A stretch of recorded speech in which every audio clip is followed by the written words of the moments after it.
everyone, and welcome to the Jeff Bullis Show. Today I have with me Emily and Justin. Now, Emily Soccorsy and Justin Foster are the founders, joint founders of Root+River, which is a marketing agency with a difference, and we're going to find out what that really is about. So they especially do a lot of branding, and we're going to find out a little bit more about how they got together and obviously started this unique branding and marketing company. So welcome to the show, guys. It's such a pleasure to have you here. Thank you so much for having us, Jeff. Thanks, Jeff.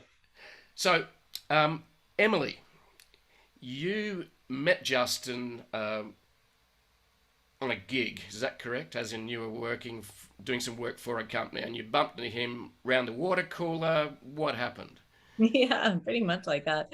Yes. Our company the company I worked for at the time was holding a conference for its global network of partners. And Justin was actually working with one of our partners. And so we met at this conference. I had actually seen him speak a couple of years earlier, but our paths really hadn't crossed. So I sort of knew of him.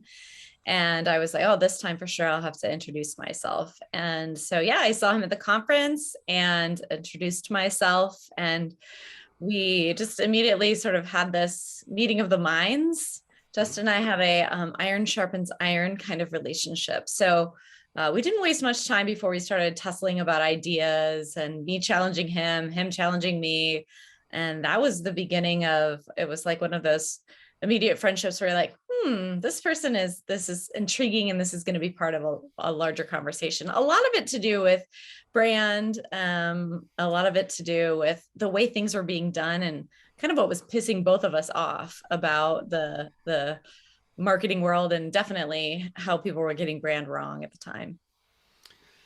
So, Justin, you met Emily and you have worked. You were working, I think, at the time for a behavioural science or behavioural company that specialised. Can you tell us a bit about what you were doing at the time? Yeah, that was the company that Emily was the head of corporate communications for, and so at the time, and I've been doing this for about 20 years. The last 8 years is Root+River with Emily. At that time I was doing freelance brand strategy gigs. And also serving as a fractional CMO for 2 or 3 companies at a time. And my background prior to that was in sales, as far as I know, and all my travels around the world, that I'm the only former sales executive that became a brand strategist. And so that used to make me feel like I was an outsider, and it definitely makes me feel like an outsider now, and I'm 100% okay with that. So because as we moved into the kind of this age of social media and more one-to-one or hyper-personalized, branding and marketing was far more about sales than it was like brand building or sloganizing or propagandizing like it used to be. And so I felt as my career was growing, I was the only guy that brought the can opener to the picnic. Right. There was this thing. And when Emily and I met, I think the first thing that we bonded over was the fact that a lot of our industry sucks. There's a lot of what we'd call in consciousness language, lower self manipulation, like fear, uncertainty, doubt, getting people to buy, shit they don't need to support someone else's business model. And not coincidentally, most of the methods of marketing and PR were invented by Freud's nephew, and taught then to, everyone from ad agencies in New York to Joseph Goebbels, the propaganda minister of Nazi Germany. So that kind of pervasive, what we considered unethical way of manipulating people, we were like, we're going to do something different. And a lot of that was because we both had this fascination with human behavior, which is why I was at the conference as well. And it's like, wait, these are tools. Marketing's a tool. You can use it for good if you want. You don't have to use it as a tool of manipulation. And I think that was the first coalescing around an idea that eventually became Root+River. Right. So you guys discovered you had mutual minds or ways of thinking about the problems in the industry of marketing and branding. Yeah, Yeah. definitely. Mutual outrage. Mutual outrage. Okay, that's a strong term. Tell us more about that mutual outrage, Emily. Well, just as Justin was saying, really in the 20th century, there was this standard that marketing was about manipulation. It was about branding, was about creating a false reality and then preying on people's negative feelings in order to convince them that they needed to buy something. We often point to like Betty Crocker or the Marlboro Man when those products actually ended up killing people, like at the end of the day. So we had some righteous indignation around that. And also, I think around the idea that language was the tool of choice, was the weapon of choice, really taking language and being insincere about it. And in the 21st century, that's not, we immediately both agreed on this, that was not, we wanted to change that. We wanted brand to really be about what's going on inside, that it's not some game to try to figure out what people want to hear or what's going to make you look good, but that if you get in touch with what you're here to do, your mission, your value, your belief, and then you begin to explore what you really want to say to the world and the change you want to make in the world, then we're aligned, we're in authenticity, we're sincere. And it makes the beauty of that approach, Jeff, is that it makes marketing so much easier, more organic, it feels better. So many people, I'm sure you've heard this, kind of have that icky feeling around marketing or advertising. Yeah. And when you know what your brand is all about and it's a reflection of who you are and what you want to express to the world, that goes away. Yeah. So that's what we both really were wanting to change the conversation around. I love that because part of my thinking too is we're on this planet. Number one, you've got to discover why you're here. And I think whether you're, and that might be to start a business, but then, or start a service product to develop one.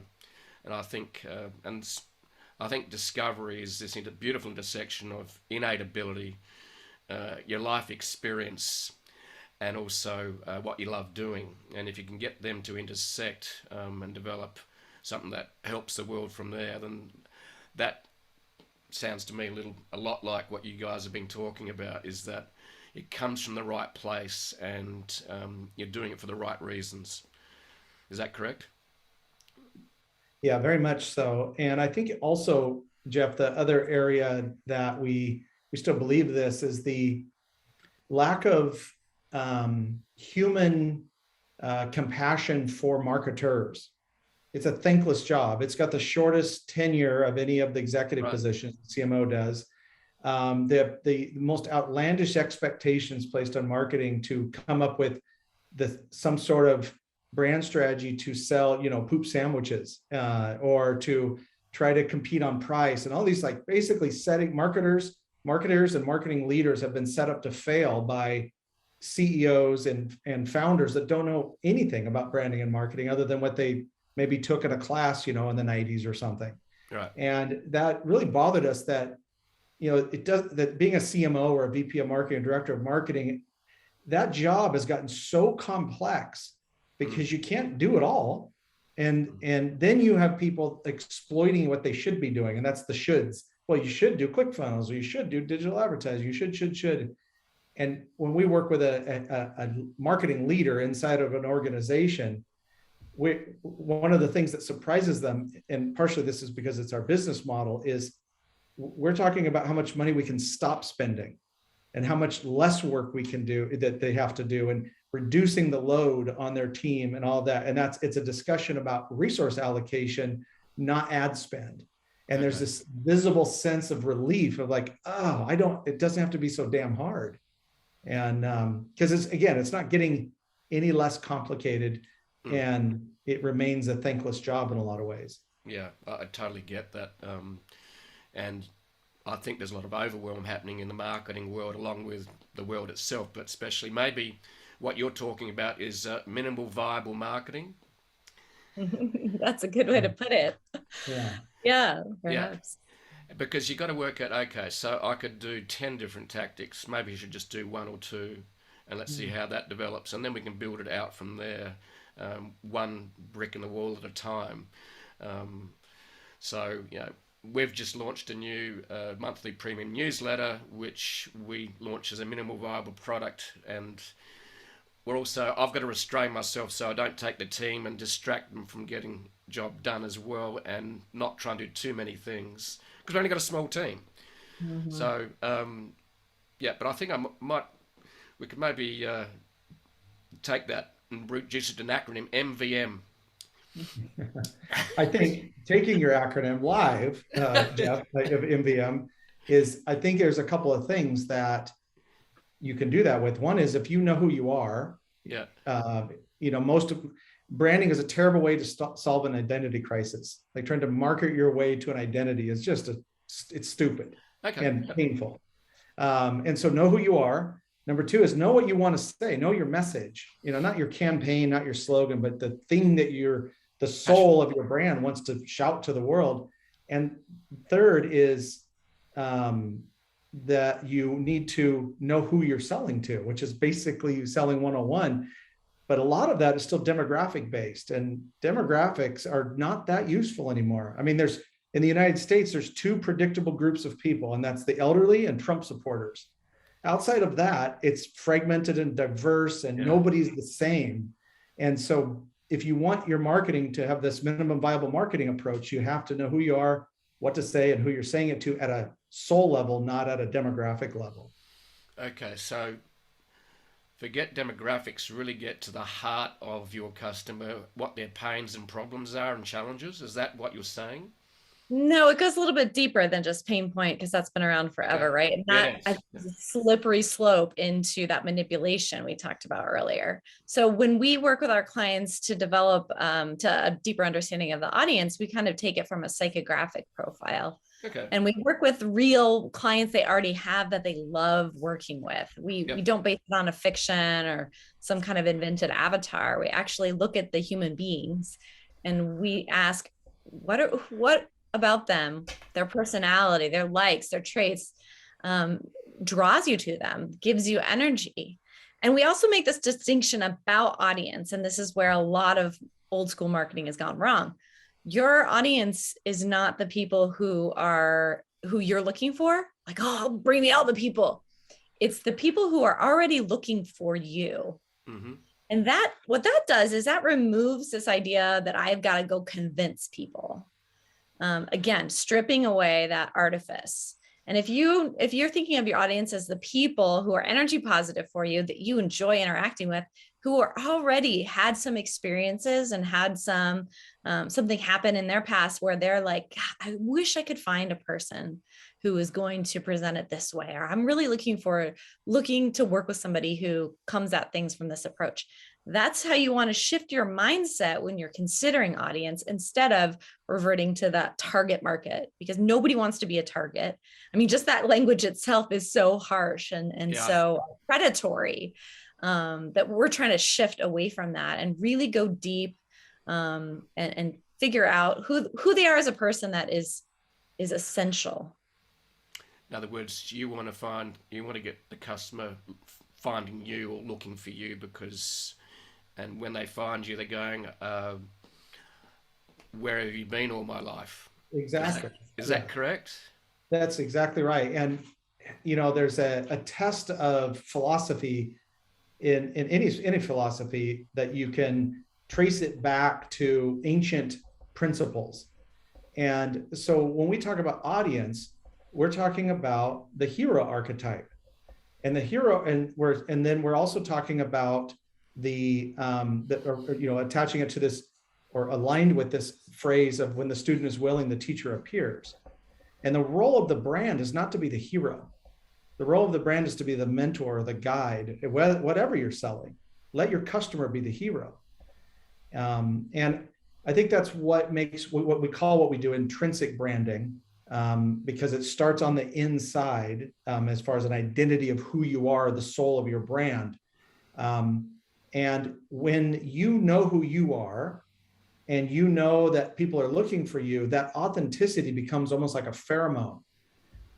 There's a brand here in the States that maybe is spread outside of the United States called Liquid Death, which is a water brand. It's water.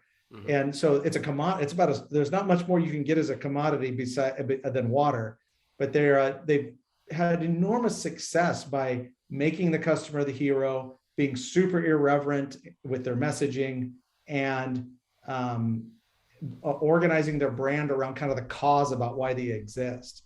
And all those components are interwoven into, a strategy to go be who you really are in the world. I love it.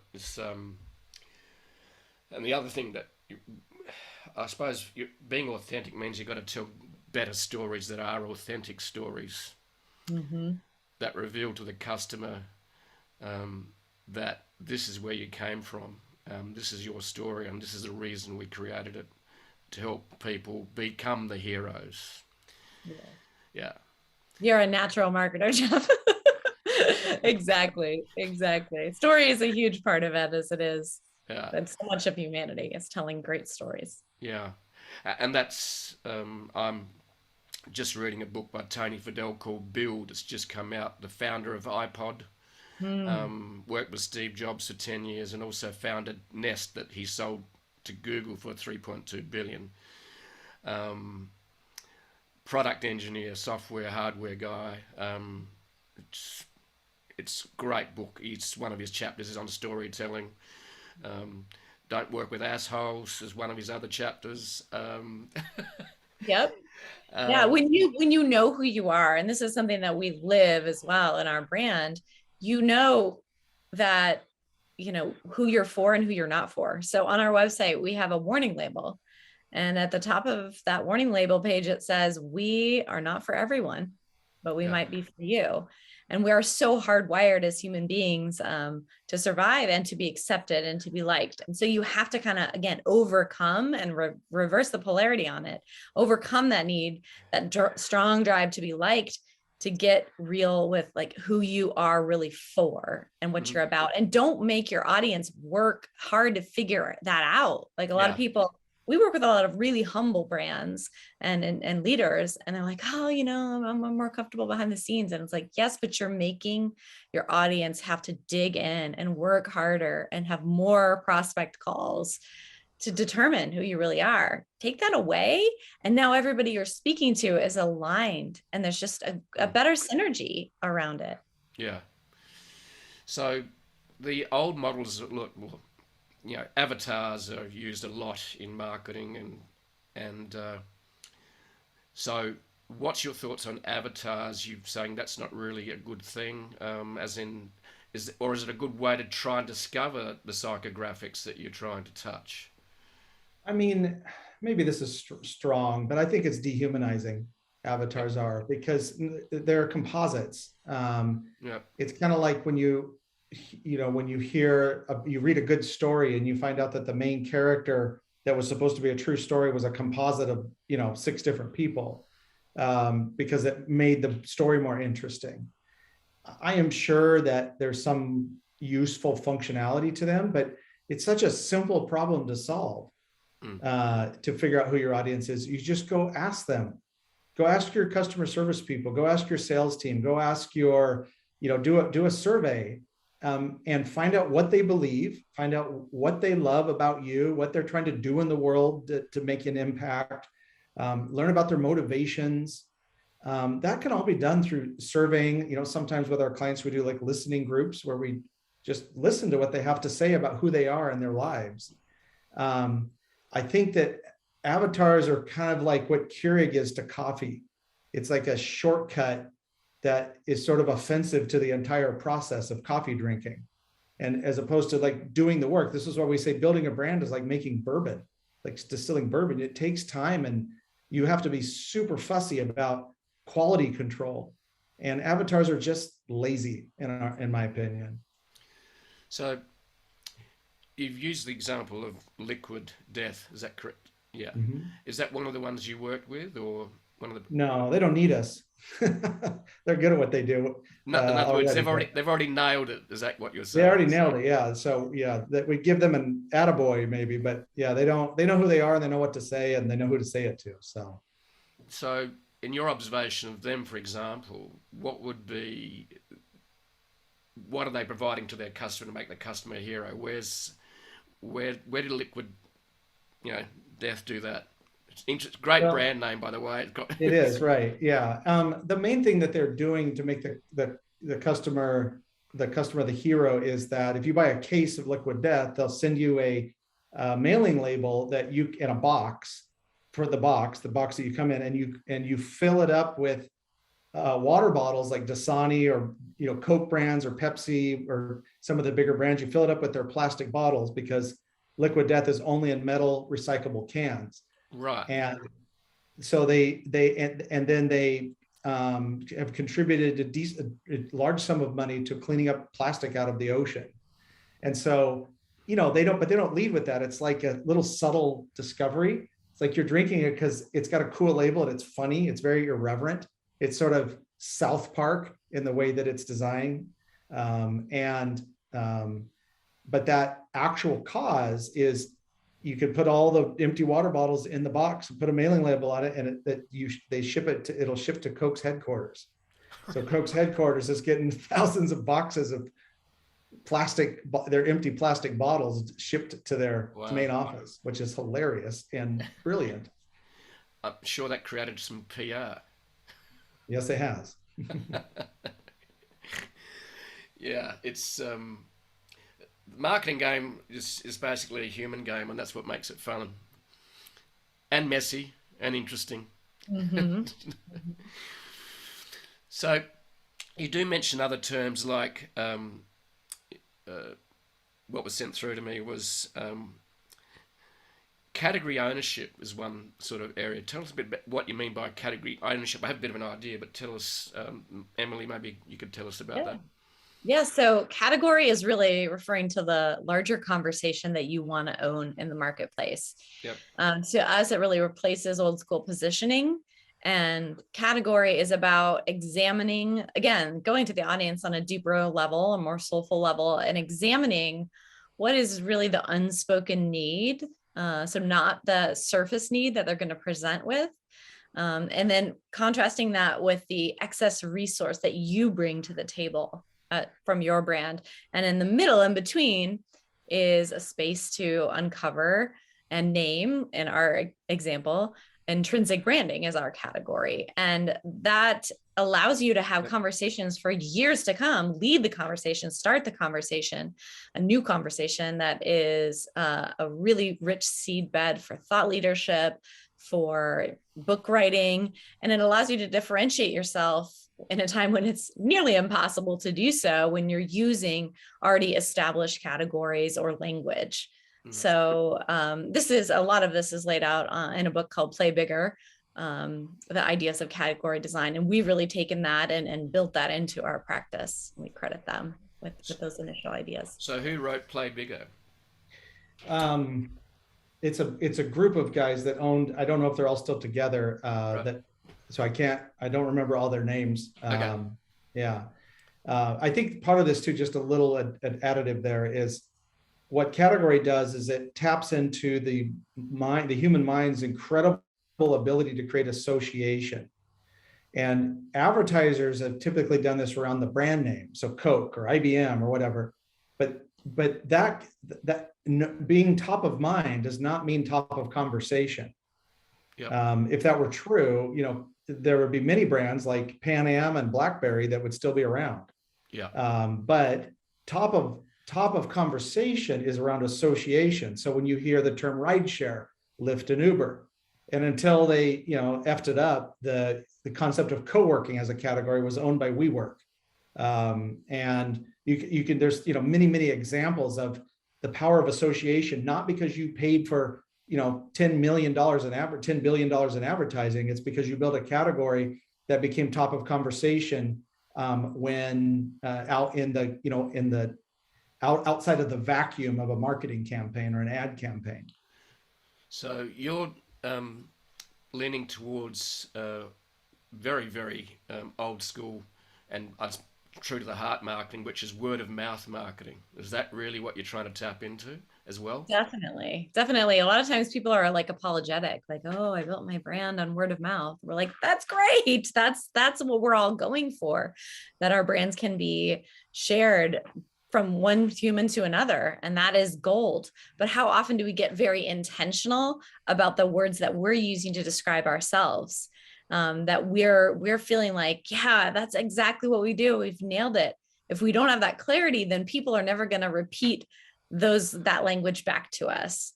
So yes, we love word of mouth. We organize around it, and we really want people to get very intentional about those words and that language.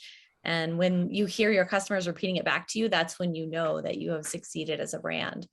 And there's a lot of metrics, and there's a lot of obsession with metrics and numbers and the data, and all of the data it tells you something, but that's more of a qualitative piece of data that really gives you insight into the strength of your brand. And I think that what we're doing here with Jeff is when we talk about word of mouth, yes, it's buzz and it's, all that, but really what it is word of feeling. When you spark that sense of, neurocoupling, what is the fancy word for trust, when you spark trust and you have a great experience, like me talking about liquid death, it's the feeling that you are transferring. And it's not that they're parroting the same language. The language is to spark the attention and hold the attention so that they can have the experience that they then go talk about. Mm-hmm. And we apply that to your internal team. So when we do a rebrand or brand strategy, the first people we roll it out to are the employees. And we do messaging training, not how to sound it sounds like where, everyone sounds the same. It's not a cult. But around the feeling of that they want to express about the brand. Then it goes out to the customers in the general marketplace, because that feeling is a contagion. And if you can harness it through or spark it with really good language, then you get this beautiful flywheel effect that we would call word of mouth, but it's more neuroscience based than that. Right. And Emily, that comes down to your obviously love of words. Yes. Because of your love of writing, because you've done a master's in it. I fell in love with words when I was 50 plus. And I discovered that words and writing had rhythm, and I went, wow, is that true? Then I discovered that simple words were better than big long words and acronyms. So what you're trying to do is get to the heart and intrinsic branding, you can call it. In other words, then you've got to wrap that with the best words you can find to get that message across and touch that heart and soul. Is that correct? Yeah, I think it's the best words, the truest words. We often tell our clients it's not the words always that make sense from a logical standpoint, but that you feel in your heart, that you feel in your body. So when we're working with clients and we're crafting that language, we're like, tune in to that intuitive sense, to your emotions, and let that guide you. We worked with someone earlier this morning and we were working on her beliefs, and she actually came in with a set. And then by the end, they were all different because she was coming at this from a different perspective. And she was just astounded by how different it felt, how energetic it felt. And so that's what we really ask you to do. We ask our clients to connect on that deeper level. And language is, I think, the number one thing that we see over and over is people just not pushing far enough on the language. They're relying on colloquialisms or common language. They're saying the same thing everybody else is saying, using the same words. And it's about giving yourself permission to be bold and daring. Branding is really an act of courage, and it's an act of boldness. And so it helps to have guides that can push you further, because I think when we're left to our own devices, we do tend to go back to those safe places. So, but yeah, you've got to make room to have those moments where you're tuning into yourself to find out what's the language that really moves me first. Yeah. And using words is not the same as using language. Language is a mechanism for connection. Using words is checking boxes. And that's why we say most marketing is rearranging cliches. It's like pop music. It's rearranging a little bit of the same thing so it sounds a little bit like the last thing that you heard. That's why, just like in music, it takes a true outlaw, a true, Bruce Springsteen or Willie Nelson, or Janis Joplin to come and go, whoa, this is so different. It's still music, but they're not rearranging somebody else's stuff. They are making something original from themselves. And that's why we also say to do this kind of work is you have to know, like looping back to that, you have to know who you are. You have to have this deep sense of, you don't have to have all your shit together, but you need to at least have some level of spiritual and emotional maturity as a brand in order to go out and to be confident, to do the courage, as Emily said, to have that courage, to use original language, not just word salad. That's easy to do. There are apps for that now. So that's that the ancient use of the word, in the Bible verse, in the beginning was the word. Well, if there's a branding Bible, the beginning of the branding Bible is in the beginning was the word. So I quite often use and it's the combination of words, it's the rhythm. You're trying to, and you're totally correct in that. I think as humans we get trapped in old paradigms and ways of thinking and talking and messaging that have been given to us by parents, friends, family, our schools, universities, colleges, TV. I sometimes find that I've taken word salad and I just keep mixing it around in different ways. And I think what I've found useful as well to help me escape that is to go looking for the right word to put into the rhythm of the message, using synonyms, for example. So I just, because, I didn't think of that word. And there's some words are just really hard to replace. But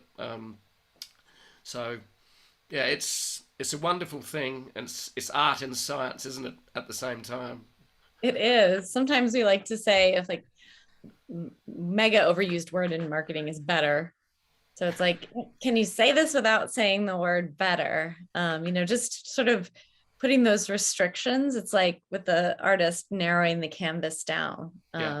It makes you get more creative and also, I think, dig a little deeper to be more aligned in the language. Yeah, that's why the main message that we do with our clients, we come up with called a root belief. And that's the first thing out of their mouth, first thing on their hero image of their website.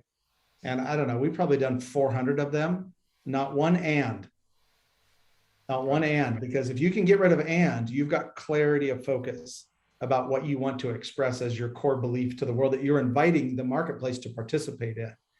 And so it is a process of kill your darlings and reduction, reductionism and reducing. And that takes discipline though. That takes courage unto itself to do that. I think partially too is that we still deal with a lot of masculine type business thinking. And I don't even really mean gender. I mean masculine, more energy, and feminine, more as an energetic thing. And the masculine tends to over explain everything, a little bit like I'm doing right now. And the feminine is more like condensed and here it is. And the difference is that explaining comes from the mind, and we're trying to make an intellectual argument about why our product's the best, and no one gives a shit. But when you speak from the heart, which is more the feminine, it's short, condensed, true, and memorable, which is the whole freaking point of marketing, is to be short, condensed, true, and memorable. Yep. I think it's expressive. I mean, it's evocative, it's expressive. Yep. Yeah. So. Yep. Yeah, I interviewed Dave Levinsky recently, who I've never heard of him, but I asked him, Dave, say, okay, so I want to write a one-page marketing plan. What are 3 or 4 things I should include on that one page? He said, there's just 2 things you need to have on that when you write a business plan. He said, number 1, write in 1 sentence what you do, so people will know what it is. 1 sentence. Yep. Number 2, write down all the reasons why you are uniquely qualified to deliver that product or service. He said, that's it. And I went, okay. So we would add to that at the top. Okay, good. Sorry, what? I would say just add 1 sentence about your philosophy, your point of view, why this matters at all. Yeah. That should be the first sentence. And then those next 2 will be There you've got a brand narrative. Yeah. And his brand, you can see that, like, it may not be, they don't lead out of the gate with it, but the whole story of how he started the company and what they're trying to do in the world and all of that, that's that first thing, because it really is philosophy before methodology, or philosophy before product. You look at the world's most successful brands, they're selling a philosophy. You know, Apple is a classic example, or Patagonia. You know, they're selling philosophies. There's no methodology there. They don't even really talk about their speeds and feeds. They're not talking about this. Patagonia's not talking about zippers and, you know, strengths and things like that. They're talking about how they're trying to change the world. Yeah. And again, it goes back to, you got to know who you are. Yeah. It takes a lot of confidence to go out and say, this is our philosophy. If you believe what we believe, let's do this together. Yeah. Yes. Just summing things up simply, distilling and taking complexity and distilling it into simplicity it's a huge challenge. Yes. Indeed. And it's something I wrestled with. I try to explain everything in facts. So I used to, do presentations with data and information, and I went, you know what? I need to tell better stories, Mm-hmm. and then I can make a point. But it's just, and it's much more powerful because you're talking to people's hearts and souls, not their heads. But. And now we know from neuroscience that's where all decisions are made, and then those emotional decisions are made quickly and they're justified by the logical brain. But the logical brain will always find a way to justify. So it's essential that you hit that emotional element or draw them in using a story. Yeah. And we would challenge any marketer, whether you work for an agency or you lead marketing inside of a company, or you're a solo brand doing your own marketing, is check out the David Hawkins's map of consciousness, because it's about the emotional map of humans. And the middle of the line, to use a word that we've used several times here, the middle of consciousness is courage. It's not the end result, it's the middle. Well, then look at that map of consciousness, find the courage line, and then go look at all of your marketing. Go look at your messaging, go look at your visuals, go look at your feedback, all the pieces of your marketing. And eliminate all the stuff that's below the line. And if you can't eliminate the stuff that's below the line because of the culture that you're in, you got to go work for a different company. Explain what you mean by below the line. So below the line are things like anger, resentment, comparison, guilt, shame. Classic example is life insurance. If you don't have life insurance, if you don't buy our life insurance, your family is going to be homeless if you die.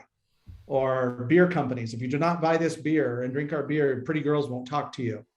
That's all below the courage line. And it's really getting into the more, fear-based part of the brain. Yep. And fear-based marketing is unsustainable. It's also highly corrosive. From a spiritual footprint standpoint, because you can't really sustain going out and poking the fear button constantly. The beautiful thing is you can get above the courage line, which includes reason and wisdom and compassion and love and joy and peace. You can market up there. We see brands do it all the time. That's why ultimately we say your brand comes from how you lead, who you are as a leader. So every shitty branding decision started with some bad leadership decision. Yeah. I love it because you want to be motivating people for the right reasons. That's what you're really saying? Correct. Okay. And it's really interesting. There's a great line by Charlie Munger. He said, I didn't set out to be rich. I just wanted to be independent. Yeah. Right. And the power of knowing that motivation. Yeah. And I heard Tim Ferriss interviewing Stephen Pressfield, who's one of my favorite writers. One of ours too. We love him. That's a great interview. Yeah. And I love the story he told of he was out in the woods writing when he had no money, truck driving in between, I think. Mm-hmm. And he said this cat showed up and it didn't need anyone to look after it, refused to be fed. And this cat looked after itself it was independent. Mm. And Stephen Pressfield said, if the cat can do that, I can do that as well. So the He's cat was incredible. fiercely independent, and so part of my underlying philosophy is freedom. Mhm. I've written the underlying philosophy of the new product we're launching is independence, Mm. and Big Chumps comes from my story and what I experienced. So Yeah, that's the foundational philosophy of what we're doing, it's beautiful. Beautiful. which is called the Freedom Code. So Mhm. Yeah. Love that's that. I so mean, that's your spectrum. You either are contributing to someone's freedom or you're contributing to someone's oppression. yeah, And we have, a lot of businesses like the banking industry as an example, sort of monetize codependency. It's not, you're not contributing to freedom other than some brands like SoFi and yeah, SoftBank. Maybe they do that, but yeah. and it's a choice. That's a beautiful thing. You Mm, get to choose how you show up in the world, and mm, you can choose freedom, love, opportunity, independence, or you can choose authoritarianism. You can choose tyranny. You can choose manipulation. mm. And I think that's why there's still, like, what was the statistic? Like 10% of the population are sociopaths, except you get into executive positions and it's like 40%. Yeah, I read that the other day actually. Yeah, Yeah. And you think about that impact then, Jeff, on marketing. yeah, If you got a bunch of sociopaths influencing marketing, you're going to get a bunch of marketing that is around that fear below the courage line yeah, aspect of it. But yeah, again, it's a choice. yeah, Well, I yeah, think in this day and age when there's so much in flux and there's like a vacuum, I think that brands have this opportunity to decide, are they going to add light to the world or are they going to kind of mm, shrink back and continue the old ways of manipulation? But I mm, think people are looking to brands and leaders in a completely new way. They've lost trust in social media. They've lost trust in traditional news outlets. And this was a recent Edelman study revealed that we're still looking and still holding leaders and businesses in higher regard as a more trusted source. So how do we step into that as brands and businesses? And you get to choose, as Justin said, the way that you enter that space and what you add to it. mm. Yeah. It's a more powerful place to play. Mhm. Yeah, and love what you guys are doing. So, in terms of what are your typical, clients that you're looking for, and ones that wanting to make a positive difference in the world, obviously, is one. Are you looking for bigger brands? Where's your sweet spot in terms of startups? Where do you guys love to operate? Who gets drawn to you? Said, Mhm. where have you been all my life? Yeah, Sorry. they're really what we call the defiers. So they're people who want to change their industry, their community, or the world through their brand. A lot of times they're with mid-sized businesses, but they can be small businesses. They're usually well established, at least in some regards. So 5, 10, 15, 20 years in business. So they have a healthy culture and they're thoughtful and intentional about what they want to do with their brand. So that's typically where we work. We love working with a marketing leader, a CMO or a director of marketing, and coming in and working with the whole leadership team, but through that person to help them kind of change, and amplify the goodness that already exists inside of their company. Right. Typically, startups, they're still in that identity crisis mode. And so our work is maybe not quite as effective, particularly if they're really looking at proof of concept and scale. Right. I think the other common denominator that we find is, and it doesn't really matter their industry per se, but they've learned how to be successful inside of an institution or industry. And now they're ready to like go really do something to disrupt it. I mean, so we have clients that are in financial planning and clients that do, logistics, trucking, shipping logistics, these very like old, staid, very pale, male and stale industries. But these thoughtful people, coming out of it going, I want to do something different. And for us often, and this is again, probably why we don't get a lot of startups, is there's the shift from sort of goal orientation to more impact orientation. we don't really vibe well with people that are super goal oriented because they get data obsessed and they love their gurus. And we're not gurus, and data is useful, but shouldn't be idolized. People that are impact oriented are much more open to to coaching about how to articulate who they are and what kind of change they want to make in the world. And some of it's probably related to maturity as well. You get into that, middle part of life and you start to realize, oh, I'm not just here to, you kind of outgrow your ego sometimes. Yeah, I think if you let go of ego, then you've got a much bigger smorgasbord of tools available to you, and also people to help you. Amen. Because they will contribute, because they're not afraid of being smacked down by a stronger ego. And it's really, I totally agree with you. I think the biggest challenge for all of us in life as we evolve is letting ego go. Definitely. Yeah. So, are there any other tools or resources that you'd recommend? You've mentioned a couple of books. David Hawkins' Map of Consciousness. Is that a book, or is that just a... It's a book, or you can Google that and see the little chart. And you also mentioned Play Bigger. That's another book. I'm an avid book reader. And ever since I discovered words at the age of 5, I've been hiding under the doona ever since, reading late at night.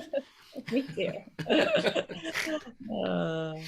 I would recommend, and I'm enjoying Brene Brown's new book, Atlas of the Heart. And the reason I would recommend it is because it opens up greater conversation around our emotions, and it's so insightful. And if you are a marketer, you're really in the empathy business. So it's very critical to understand and find your own misconceptions that you might have about certain emotions. So that's another one I would definitely add to the list, Jeff. Yeah. What I loved when I read her first book was The Power of Vulnerability. Yes. I go there quite often, actually. That's great. Yeah. I'll share a story around a dinner table to people that may be slightly horrified, but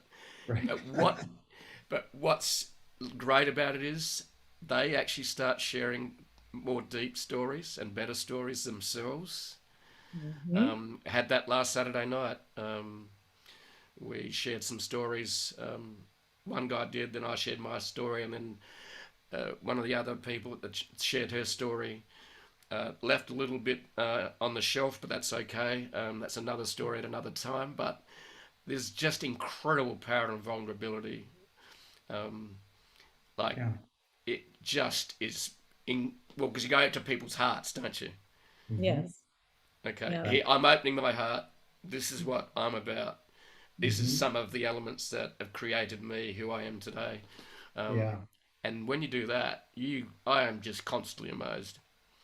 Yes. Yeah. And it's a great human dichotomy, especially in Western society, which is we desperately want to be seen, but we're also terrified of being seen. Yeah. I often say in the United States, it's not okay for most people. It's not okay that you are poor or sad. You have to keep that to yourself and be all shiny and whatnot. And I think that what vulnerability does is, as you just expressed, is it creates this space that other people can be like, oh, okay, I'm okay here to show this part of me. And I think that's especially true with men, especially men 45 and up, like where we were raised by, like our grandfathers fought in World War II type generation. And we're allowed 2 emotions, anger and humor. And to really to show your emotion it's an essential leadership trait to begin with. But then again, the more connected you are to your heart, the better leader you are, and the better leader you are, the better you're going to be at branding. It's all interconnected. I'm loving the journey of life, discovering who I am, and it's never going to finish. That's right. You can never be perfect, because there's not many of those on the planet. No, not possible. So Just to wrap it up, guys, I've really loved this conversation. I love where you're coming from in terms of being ethical, intrinsic marketers and branders. I think it's very, very powerful, and I I love these conversations that I have regularly with experts and uh, from around the world. I feel like I've been taken back to school every time I have chats with experts, and people that love what they do. I, I, I've just the last 2 years of doing the podcast, I've just been amazed and astounded by. I felt that experts like yourselves have taken me on a journey, and I promise you that I'm going to take some of what you revealed to me today and it will be applied um, Yeah. and shared with the team, because I think it's just such wisdom in what you're doing, and that there's not enough of that in the world today. So I applaud you for that. It's fantastic. Um, any Yeah. final words from both of you? In other words, if brands want to get across a powerful message and make a difference in the world, what would be a top tip or two from both of you? So, Emily, what would be your message to other CMOs out there that want to make a difference in the world for the right reasons? I think it's to, this is one and two, is to pull the car over. We're so frantic. Life is so busy, Yeah. and it's very easy to get caught up in what you're doing, but you are not what you're doing. You are your being. And if you're reflecting a larger brand, you still have to reconcile where you are and who you are. That was a mistake I made for far too long, but really taking time to understand who you are, what your personal brand is all about, just who you are at the soul level, and then getting curious about how that aligns with the work you're doing at whatever position. If you're the CEO or CMO, that's going to be really insightful for if you're at the right place, and you're going to also, it's going to open up a lot of other opportunities for you to see the stories and what you're doing and to connect on an emotional level. Would you also suggest that on that reflection, how would you get that reflection out? How to elicit it, like where to start with that. So one question that we often pose to our clients is, what have you always known to be true that no one ever taught you? So I think that's a good one to sit with and reflect on.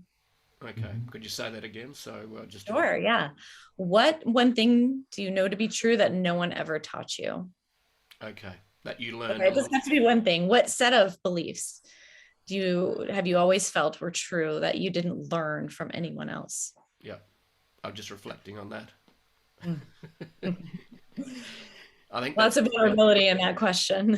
Yeah, I think and I totally agree with you. I think I love your analogy. Pull the car over Mhm. and reflect. And for me, what's important as a part of that reflection is capturing that in words, and then trying to make it as simple as possible.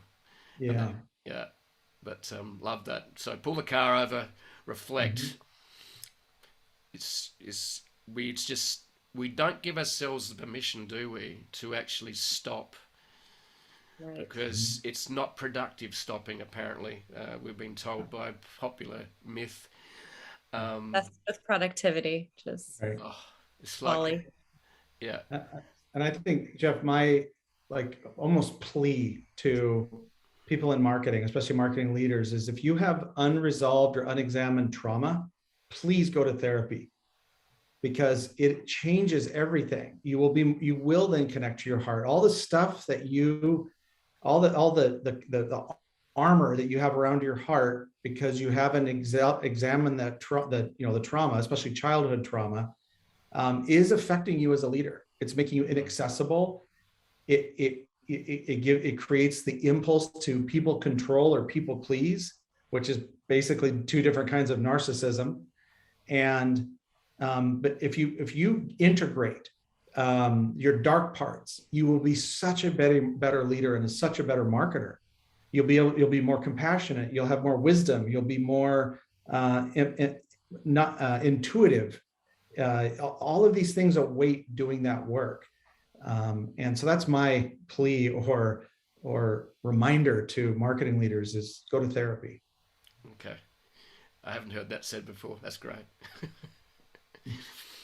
And yeah, I suppose it's getting in touch with what's driving you or stopping you. And they're big and hard questions, aren't they? They need to be facilitated. That's what you're saying. Yeah. Mm-hmm. Anything else, guys, before we wrap it up from this fabulous conversation? No, just we'd love to hear from anybody. We're very accessible. So if there are lingering questions, just reach out. So thank you, Emily. Thank you, Justin. It's been an absolute pleasure and a joy to have this chat. I loved one of the things you shared, which was making the customer the hero. I think people need to read Joseph Campbell's book, The Hero's Journey. I think I'm a Joseph Campbell fanboy. And I don't know if you guys have seen it, but there's a 6-episode YouTube. Well, I don't know where it is now. It's sort of moving around. I'm not quite sure where it is, but where Joseph Campbell's interviewed by one of the top reporters in the US back in the 1980s. It is incredibly powerful. Yes, Bill Moyers. Bill Moyers, yeah. Wow. And it was done on George Lucas's ranch. Yes. Yeah. So I'd recommend that to anyone. And but thank you very much for sharing your hero's journey and helping other people discover theirs and brands. So thank you very much. It's been an absolute pleasure. Thank you, Joe. Thank you.